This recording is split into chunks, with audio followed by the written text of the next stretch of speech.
अस्सलाम वालेकुम जी, साराना का सलाम कबूल कीजिएगा। और आज 26 नवंबर है और बुध का दिन है और मैं अलग सुबह आपसे मुखातिब नहीं सॉरी आपसे आपकी खिदमत में हाज़िर हूँ और मेरी ढेरों दुआएं आपके लिए। सुबह बखैर, गुड मॉर्निंग। दायरे गैर में रहने वाले पाकिस्तानियों के लिए बहुत सलामती की दुआएं, मेरे पाकिस्तान में रहने वालों के लिए बहुत सलामती की दुआएं हैं।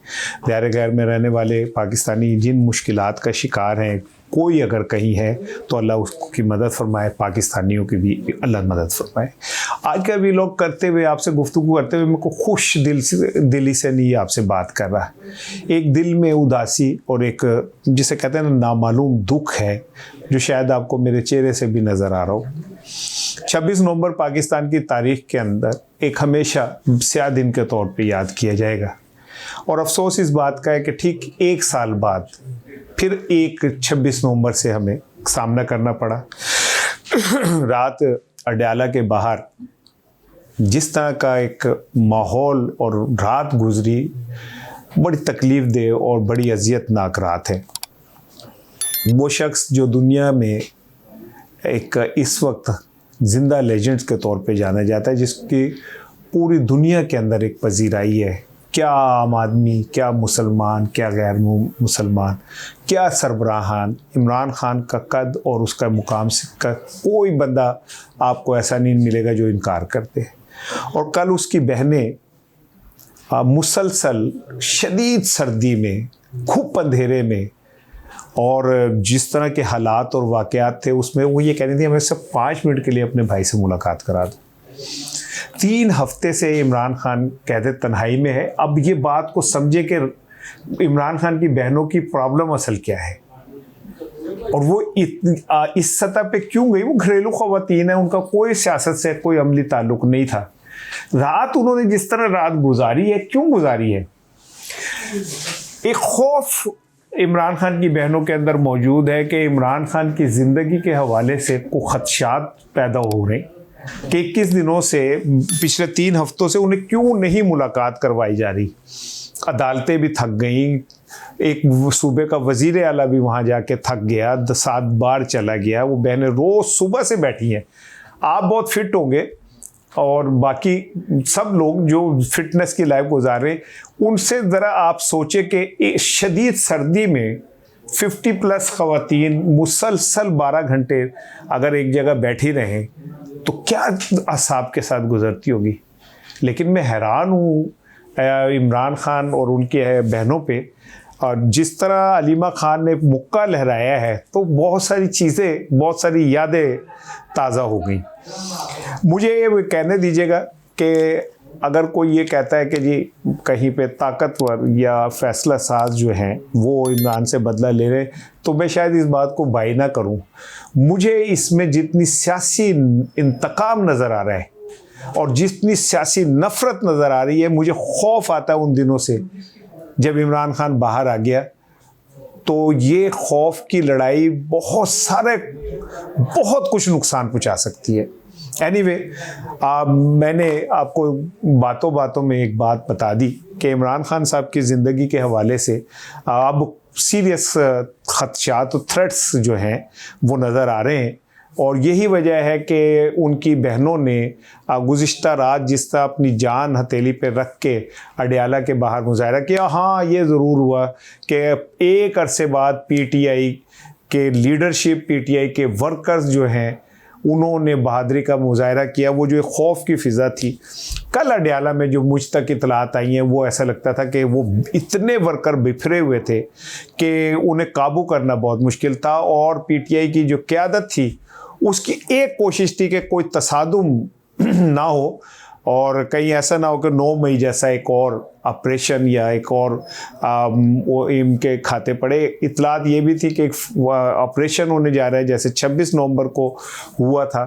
तो ये बड़ी खौफनाक इतलात थी। इतला ये भी थी कि सीएम केपी के जो थे वो भी उस धरने में जाना चाह रहे थे अडयाला के बाद। तो फिर उन्हें रोका गया कि आपकी पोजीशन बड़ी डिफरेंट है, आप एक सूबे के सीएम हैं और अगर खुदा न खास्ता वहाँ कुछ ऐसा तसादुम हो जाता है तो ये बहुत पाकिस्तान के फेडरेशन के लिए कोई अच्छी अलामत नहीं होगी, जिस पे उन्हें रोक लिया गया। लेकिन इत्तलात यही है कि बार बार मुज़ाकरात, बार बार यकीन दहानियों के बावजूद इमरान खान से मुलाकात का फ़ैसला अभी तक सामने नहीं आ सका, और इमरान खान की बहनें इस बात पे बज़िद हैं कि हमने मिलना है। लेकिन फिर सवाल अब पाकिस्तान के अदालती निज़ाम पे खड़े हो रहे, जो एक किसी भी हील हुज्जत के बगैर कैटेगोरिकली ये कह रहा है कि इमरान खान के लिए कहीं कोई ज़रा सी भी गुंजाइश नहीं है। जिस तरह आईनी अदालत में इमरान खान के वकला की प्ली को जो है रद्द किया गया, उसे समझ आ रही है कि इमरान खान के लिए अदालती रास्ते भी बंद होते जा रहे हैं। बहरहाल ये तो फ़ैसला अदालतों ने करना है, और मैं उनके मामलात में नहीं बिल्कुल भी बोलना चाहता कि मैं उस पर कोई बात करूं, लेकिन लग ऐसे रहा है कि जैसे हम किसी एक फ़ैसला कुन मोड़ की तरफ जा रहे हैं। ये मोड़ नुकसानदेह है, फ़ायदेमंद है, ये तो आने वाला वक्त बताएगा। लेकिन इत्तलात यही है कि नवंबर में, जब ये आज 26 नवंबर से 30 नवंबर तक जो 4 दिन है, मैं को फाल नहीं निकाल रहा, लेकिन मैं मतलब आज तो मेरा दिल भी नहीं कर रहा कि कोई मैं हास्य वाली गल करा, क्योंकि दिल इन्ना दुखी है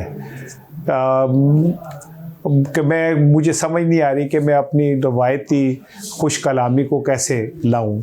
वो अहमद राई साहब का शेर था, गाना था ना कि सुझे दिल वाले बुए ये मैं नहीं टोए, मैं तो जम जम हमें चन्ना तारियां दी लोए, चारे तारियां दी लोए। उनकी बहनें जो हैं अपने भाई का इंतज़ार करती रही। अब इस निज़ाम में अगर इमरान खान के पार्टी के लिए कोई गुंजाइश नहीं, तो ऐसा लगता है कि इमरान खान की बहनों के लिए भी कोई गुंजाइश नहीं है। लेकिन पीटीआई के अंदर एक ग्रुप ऐसा है जो इक़्तिदार में ग्रुप है पीटीआई की लीडरशिप में, वो अब एक खामोश तरीके से सुहेल आफरीदी के ऊपर ये प्रेशर बढ़ा रहे हैं कि जो उन्होंने जो एहतजाज की कॉल दी है वो वापस ले ली जाए। और उन्हें ये कहा जा रहा है कि उनकी बातचीत चल रही है, दरमियानी रास्ता निकल आएगा और मुलाकातें भी शुरू हो जाएंगी, उन्हें यकीन दहानियाँ भी कराई जानी है, लिहाजा आप जो एहतजाज की कॉल है ये वापस ले लें। जबकि पीटीआई के जो नौजवान और गुस्से वाले लोग हैं वो ये कहते हैं कि ये एहतजाज की कॉल ही इमरान खान की मुलाकातों की या ज़िंदगी की ज़मानत है। लेकिन बहरहाल अब सिचुएशन ऐसी है, बज़ाहिर आप लोग जो दोस्त हैं या जो लोग बाहर बैठे हुए हैं उनको शायद इसकी हसासियत का अंदाज़ा ना हो सके कि पाकिस्तान और ख़ास करके जो हमारी जमहूरी निज़ाम है वो किस किस्म के ख़तरात से गुज़र रहा है। उसका तो अंदाज़ा आप पाकिस्तान के एक अहम तरीन और एक बड़े और वेल रिप्यूटेड न्यूज़पेपर डॉन के इदारिये से लगा सकते हैं, जिसने ये जो ज़िमनी इंतखाबात हैं इन सब को नल एंड वाइट करार दे दिया। और उसका कहना है कि केड़े इंतखाब ते केड़ी जमहूरियत, अब मतलब तुसी डुगडुगी बजाई जाओ, जो मर्ज़ी करी जाओ, बच्चा जमहूरा जी लड़ेगा लड़ेगा मरेगा मरेगा करी जाओ। लेकिन जमहूरियत है जिमें बांदर सोरेल जाता है तो वो दिखाते हैं ना कि बांदर सोरेल जा, ऐसे हाथ पीछे रख के निकल गई रही है। और डॉन के जो इदारिया है और डॉन का जो कार्टून है वो इस सारी सूरत हाल को समझाने के लिए काफ़ी है। लेकिन इमरान खान और पीटीआई के हवाले से मैं अभी कोई आपको कोई ऐसी, मैं उनमें से नहीं हूँ जो मैं भी कहूँ कि गेम पलट गई, बाजी उलट गई, बड़ी ख़बर आ गई, अडियाला के दरवाजे टूट गए और जनाब अली इस्टेब्लिशमेंट हार गई और शहबाज शरीफ का यूँ, मैं आपको कोई ऐसा झूठा ख्वाब सवेरे सवेरे मैं सवेरे नूर दे तड़के एवं झूठ बोला, मैं भी अल्लाह दे अगे फड़ाई दिया। जो ये सहाफ़ी है ना जो रोज़ झूठ बोलते ना, सब तो ज़्यादा लितर इन्हों पैने ने। तुसी याद रखना, ਜਿਹੜੇ सिर्फ थोड़ी जी रेटिंग के लिए ਇਹੋ ਜਿਹੀ ਝੂਠ बोलते हैं कि शैतान आके कहता कि भाई ने तो मैनू भी नहीं पता गल जी तुसी दसन दे हो। एनीवे मैं आपको बता दूं कि पीटीआई अपने और इमरान खान अपनी सियासी बका की जंग फाइनल मराहिल में जाल ले जा चुके हैं। यहाँ पे अगर पीटीआई इस बार शिकस्त खा गई तो इमरान खान किस्सा पारीना तो हो ही नहीं सकते, वो तो तारीख़ों के अंदर हमेशा ज़िंदा रहेगा, तारीख़ का हीरो है वो, कई सदियों का हीरो। लेकिन पीटीआई की जो पार्टी की आदत है, ये जो बाहर बैठे हुए हैं ये तो बिल्कुल एक्सपोज हो जाएंगे और इमरान खान फिर अकेला रहेगा, इमरान खान और उसके साथ अवाम रहेगी। ये मेरा तज्जिया है और ये मेरा तजिया जो हालात को मैं देख रहा हूँ उसके मुताबिक आपको सामने रख के कर रहा हूँ। मुझे नहीं पता कि आपको मेरी ये बातें पसंद आएंगी या नहीं आएंगी, लेकिन है ऐसे ही। अब आप चलें एक और ख़बर तो मैं आपसे करूँ।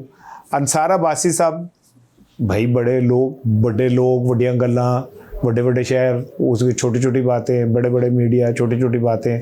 वो क्या था कि बड़े बड़े शहरों में छोटी छोटी बातें होती रहती हैं सेनोरिटा, तो बड़े बड़े मीडिया उसमें छोटी छोटी बातें होती रहती है। लेकिन चूँकि वो बड़े लोग हैं उनकी तरफ कोई आँख चुक के नहीं देख सकता, कोई आँख चुकेगा उधर आँख काट दी जाएगी। उन्होंने एक कॉलम लिखा, उन्होंने कहा जी ये जो पीसीबी है इसके अंदर तो जुआ जो है बाकायदा चल रहा है। उन्होंने कहा जी ये डेफा न्यूज़ को स्पॉन्सरशिप किसने दी है, तो वो जुआ कंपनी थी। उस पे जनाब अली अंसार अब्बासी साहब को पीसीबी ने एक नोटिस ठोक दिया।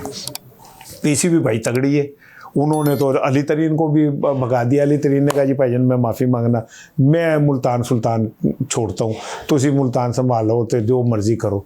तो वो तगड़े लोग हैं भाई पीसीबी वाले। लेकिन अब ये देखना है, जो इसमें एक है शारीन कौसर, उन्होंने बड़ी मज़ेदार बात की। उन्होंने कहा जी पीसीबी और अंसार अब्बासी की लड़ाई में हम लड़ाई के साथ हैं। यानी आप अंदाज़ा करें कि लोगों को इस सिस्टम से और इस सिस्टम से जुड़े हुए लोगों से किस सतह की बेजारी है कि वो कहते हैं हम लड़ाई के साथ है, पाइन लड़ते रहो तुसी।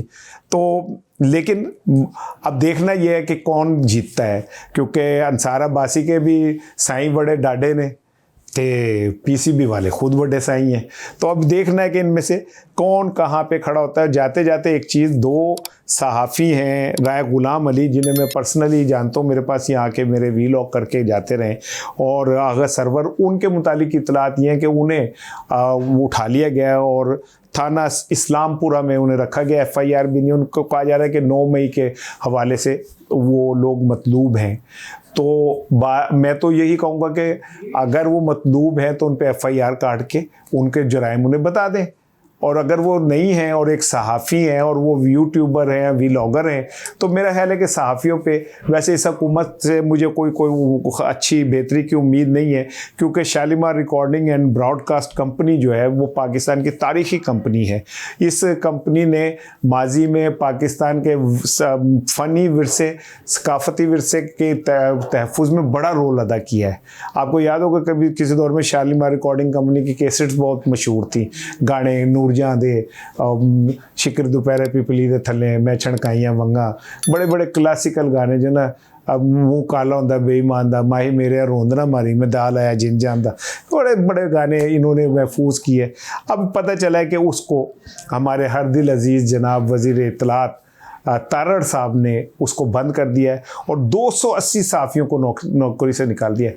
280 सहाफ़ी नहीं है ये, 280 घराने हैं जो इन लोगों के साथ जुड़े हुए। ऐसे करके हमने उन्हें फारिग कर दी है, जिਵੇਂ दूधी चो मक्खी कट के सूट देता है। पाकिस्तान में मेरा ख्याल है अब हमारे हम इखलाकियात नामी चीज़ और हमदर्दी, सलाह रहमी, खौफ खुदा, पहले ये सिर्फ किताबों में पढ़ा करेंगे हम, ये हमारे में से वजूद ख़त्म हो गई। ये 280 सहाफ़ियों की ज़िंदगी क्या गुजरेगी किसी को कुछ नहीं पता, कोई नहीं जानता। अपना ख्याल रखिएगा। अस्सलाम वालेकुम।